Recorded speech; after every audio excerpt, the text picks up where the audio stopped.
आज हमने एक वीडियो देखी जिसे देखने के बाद लगा कि इंडिया के बारे में झूठे फैक्ट्स पेश किए गए हैं और ये सभी एक सोचे समझे एजेंडे के तहत हो रहा है, जिससे हमारे और हमारे जैसे लाखों करोड़ हिंदुस्तानियों के सेंटिमेंट्स आहत हुए हैं।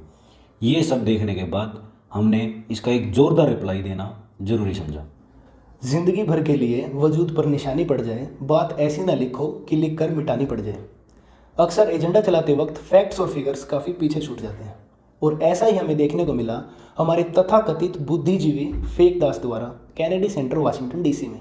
और हाँ, हम इसको फेक ही कहेंगे क्योंकि ये अपने आप को पब्लिक के सामने सबसे बड़ा वुमेनाइजर या फेमिनिस्ट शो करता है, लेकिन इसकी असली मानसिकता इसके द्वारा किए गए महिलाओं के प्रति अभद्र ट्वीट से साफ हो जाती है। यकीनन कोई फेमिनिस्ट या वुमेनाइजर ऐसे गंदे ट्वीट नहीं करेगा।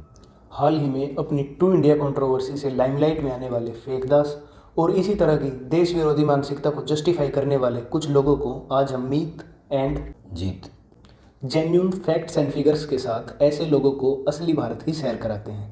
लेकिन उससे पहले इस वीडियो में कहे गए फॉल्स क्लेम्स के बारे में बात कर लेते हैं। फेक दास ने अपनी वीडियो की स्टार्टिंग में बोला कि वो उस देश से आते हैं जहाँ पे वहाँ के नेता एक दूसरे से मिलते हुए मास्क यूज़ नहीं करते।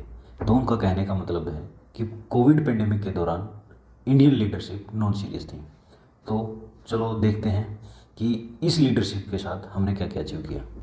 To all the people who enjoyed fake facts at Kennedy Center, Washington DC, and to our little fake das, let us talk about India's achievement during COVID pandemic and some general statistics. तो शुरुआत करते हैं Covid mortality rate से। Hypocrisy की बात तो ये है कि जिस कंट्री में इंडिया की कोविड सिचुएशन का मजाक बनाया जा रहा है उसका खुद का कोविड मोर्टेलिटी रेट लगभग 2300 डेथ पर मिलियन के साथ 19th रैंक पर लाई करता है, जबकि इंडिया जिसका कोविड मोर्टेलिटी रेट लगभग 300 डेथ पर मिलियन के साथ 109वें स्थान पर है, फिर भी उसे ट्रोल किया जा रहा है। इसी से साफ हो जाता है कि किसकी कोविड मैनेजमेंट कैसी रही। इंडिया सबसे पहली कंट्री है जिसने 100 करोड़ वैक्सीनेशन के माइलस्टोन को सबसे कम से कम टाइम के अंदर पूरा करके दिखाया है, जो कि रिकॉर्ड टाइम 281 दिन का है, और जिसमें पूरी vaccination drive free of cost रही। जितनी ऑस्ट्रेलिया की टोटल पॉपुलेशन है उतनी वैक्सीनेशन तो इंडिया एक दिन के अंदर कर लेता है। और उसी लीडरशिप के साथ हमने 0 पीपीई किट मैन्युफैक्चरिंग को 2 lakh PPE kit per day की मैन्युफैक्चरिंग के मुकाम तक पहुंचाया है। अब बात आती है इंडिया के एयर क्वालिटी इंडेक्स को 9000 बताने की, जो कि पॉसिबल ही नहीं है क्योंकि वर्ल्ड के AQI मेजरिंग पैरामीटर में 9000 को हम रिकॉर्ड ही नहीं कर सकते हैं। मैक्सिमम AQI को 0 to 500 तक ही रिकॉर्ड किया जाता है, या कुछ देश इसे 0 to 200 या 0 to 300 के स्केल पे यूज़ करते हैं। यहाँ तक कि 0 to 10 के स्केल पे भी AQI को मेजर किया जाता है। तो अपनी इस फेक स्टेटमेंट के साथ फेक दास अपने नाम को दोबारा जस्टिफाई कर रहे हैं। और हाँ, ऐसा नहीं है इंडिया ने एयर पोल्यूशन को गंभीरता से नहीं लिया हो। एयर पोल्यूशन को कंट्रोल करने के लिए इंडिया पर डे 60 लाख पौधे लगा रहा है, जिसकी वजह से इंडिया वर्ल्ड ट्री प्लांटेशन में रैंक 2 पे आता है। और काफ़ी हद तक इंडिया के एयर पोल्यूशन के लिए जिम्मेदार अमेरिका ही रहा है। और इसी गंभीर विषय पर एक अलग डिटेल्ड वीडियो आपके सामने कम से कम टाइम के अंदर पेश करने जा रहे हैं। फेक दास ने अपनी वीडियो में कहा है कि वो उस भारत से आता है जिस भारत में औरतों को दिन में पूजा जाता है और रात में उनके साथ बलात्कार होता है।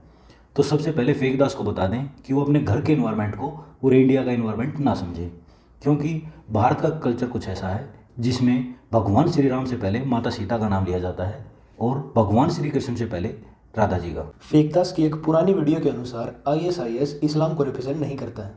तो उनसे हमारा क्वेश्चन ये है कि इंडिया के कुछ क्रिमिनल्स इंडिया को रिप्रेजेंट कैसे कर सकते हैं। अब हम अमेरिका को, जिसने इंडियन विजिटर्स जो कि इंडिया में ट्रैवल करने की सोच रहे हैं, उनके रिगार्डिंग एक एडवाइजरी जारी की है इंडिया के रेप्स एंड क्राइम्स की सिचुएशन को लेकर। फेक दास को और उनकी ऑडियंस को अब फैक्ट्स एंड फिगर्स के साथ आईना दिखाएंगे। अगर क्राइम रेट 2021 की बात करें तो अमेरिका, जिसका क्राइम रेट 47.81 है, वो 56th रैंक पर लाई करता है, जबकि इंडिया उससे काफ़ी नीचे 71 की रैंक पर है। रेप स्टैटिस्टिक्स 2021 की बात करें तो अमेरिका, जिसका रेट 27.31 है, इंडिया का रेट उससे काफ़ी नीचे 1.81 है। इसके लिए हमारे हरियाणा में एक कहावत है, छाछ तो बोले बोले और छालनी भी बोले। और बात रही कॉमेडी की, तो फेक दास को हम बताना चाहते हैं औरतों के प्रति अभद्र भाषा, रेशियल सलर और रिलीजियस सेंटिमेंट को हर्ट करना कोई कॉमेडी नहीं होती। और फिर भी भाई तू इसने कॉमेडी मान रहा है तो हरियाणा में आ जा, तेरे जैकेंटिक फैन तेरा वेट कर रहे हैं। और बात रही कॉमेडी क्लब की वाल तोड़ने की, तो भाई कॉमेडी करोगे तो तालियां मिलेंगी और अपना एजेंडा चलाओगे तो गालियां भी मिलेंगी। इंडियंस जो फॉरेन कंट्री में मेड या ड्राइवर्स का काम कर रहे हैं, उनका मजाक उड़ाना कहाँ तक सही है? पहली बात तो कि मेड या ड्राइवर्स का काम करने में कई गुना ज़्यादा मेहनत लगती है किसी स्टेज पर फॉल्स फैक्ट्स के साथ देश विरोधी प्रोपेगेंडा चलाने से। फॉरेन में काम करने वाले हमारे भाइयों से हम बस इतना ही कहना चाहेंगे कि घर वालों से दूर होकर जो स्ट्रगल आप कर रहे हैं, शायद ये छोटी मानसिकता वाले लोग उस स्ट्रगल को कभी समझ ही नहीं पाएंगे। लेकिन आप अपना काम करते रहिए, देश आपके साथ है। और दूसरी बात नज़रिए की है कि इनको इंडियन सिर्फ मेड्स या ड्राइवर्स ही नज़र आते हैं, किसी बड़ी कंपनी के सीईओ या प्रेसिडेंट नहीं। तो चलिए इस फेक को एक बार फिर से फैक्ट्स बताते हैं। अब बात करते हैं उन इंडियंस की जिनके हाथों में वर्ल्ड की टॉप मोस्ट कंपनी की बागडोर है। आईटी सेक्टर से related Google, Microsoft, adobe system, तीनों कंपनियों के सीईओ इंडियंस हैं। फूड एंड बेवरेजेस से रिलेटेड पेप्सिको, जो कि वर्ल्ड की लीडिंग कंपनी है, उनकी सीईओ इंडियन है। फाइनेंशियल सर्विस प्रोवाइड करवाने वाली मास्टर कार्ड, जिसके president and CEO Ajay Pal Singh Indian हैं। और ऐसे भारतीयों की लिस्ट काफ़ी लंबी है। उसके परदादा ने कोई और इंडिया देखा है, असल इंडिया की सैर करवाते हैं उसे। We have no idea which two Indias is this fake Das talking about. लेकिन हम उस इंडिया से आते हैं जिसने पूरी दुनिया को जीरो का ज्ञान करवाया, जिससे पूरी दुनिया को गिनती आ पाई। हम उस इंडिया से आते हैं जिसने पूरी दुनिया को डेसिमल सिस्टम से परिचित करवाया, जिससे पूरी कैलकुलेशन आसान हो गई। हम उस इंडिया से आते हैं जिसने विश्व में सबसे पहले आर्किटेक्चरल इंजीनियरिंग दुनिया को समझाते हुए भव्य इमारतों का निर्माण किया। हम उस इंडिया से आते हैं जिसने पूरी दुनिया को सबसे पहले यूनिवर्सिटी उस समय दी जब पूरी दुनिया जीवन यापन के लिए स्ट्रगल कर रही थी। हम उस इंडिया से आते हैं जिसने पूरी दुनिया को आयुर्वेदा या मेडिकल साइंस से परिचित करवाया। हम उस इंडिया से आते हैं जिसने सबसे पहले cataract surgery, kidney stone surgery, plastic surgery और अन्य ऑपरेशन सक्सेसफुली कंप्लीट किए। हम उस बात से आते हैं जिसने मैथमेटिक्स को बाशु थ्योरम, रोल्स थ्योरम और क्वाड्रेटिक फार्मूला दिया। हम उस बात से आते हैं जिसने पूरी दुनिया को 7th सेंचुरी में अर्थ का ऑर्बिटिंग टाइम समझा दिया था। हम उस भारत से आते हैं जिसने पूरी दुनिया को मेटलर्जी का प्रोसेस समझाया और यहाँ तक कि डायमंड से रूबरू करवाया।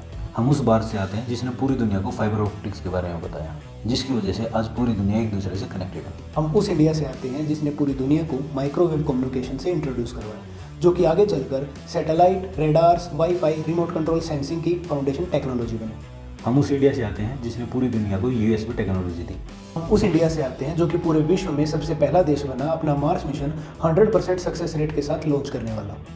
हम उस इंडिया से आते हैं जिसके पास वर्ल्ड की सेकंड लार्जेस्ट मिलिट्री फोर्स और न्यूक्लियर वेपन होते हुए भी किसी अन्य देश पर पहले हमला नहीं किया है। आज एक तरफ हैं फेक दास, जो कि एक इंडियन होते हुए अपने आप पे शर्मिंदगी महसूस करते हैं, और इसके साथ इसको जस्टिफाई करने वाले ध्रुव राठी, आकाश बैनर्जी और कुणाल कामरान जैसे कूड़े के ढेर अपने अजीबोगरीब तरह के साथ इस जैसों के साथ खड़े दिखाई देते हैं। और दूसरी तरफ है इंडिया पर प्राउड फील करने वाले आप और हम जैसे इंडियंस और कुछ फॉरेनर्स भी हैं। तो शुरुआत करते हैं कॉनोर मैकग्रेगर से, जो कि एक UFC वर्ल्ड चैंपियन है। उन्होंने इंडिया के लिए एक थैंकफुल ट्वीट किया है। और कुछ क्रिकेटर्स जिन्होंने वर्ल्ड क्रिकेट में अपनी छाप छोड़ी है, जिसमें जोंटी रोड्स, जिन्होंने अपनी बेटी का नाम इंडिया ही रखा है, और AB डिविलियर्स, जो अपने आप को हाफ इंडियन बताते हुए प्राउड फील करते हैं। अगर आप इंडिया को किसी फॉरेनर के पर्सपेक्टिव से जानना चाहते हैं तो हम चाहेंगे कि आप ऑपरेशन होप के फाउंडर जॉन ब्रायंट की वीडियो जरूर देखें, जिसका लिंक डिस्क्रिप्शन में है। अब एक तरफ फेक फैक्ट्स के साथ इंडिया को नीचा दिखाने वाले लोग हैं, और दूसरी तरफ हिंदुस्तान की जड़ों से जुड़े हुए लोग जो अपने आप को इंडियन कहते वक्त प्राउड महसूस करते हैं। अब सही और गलत का फैसला आपके हाथों में है।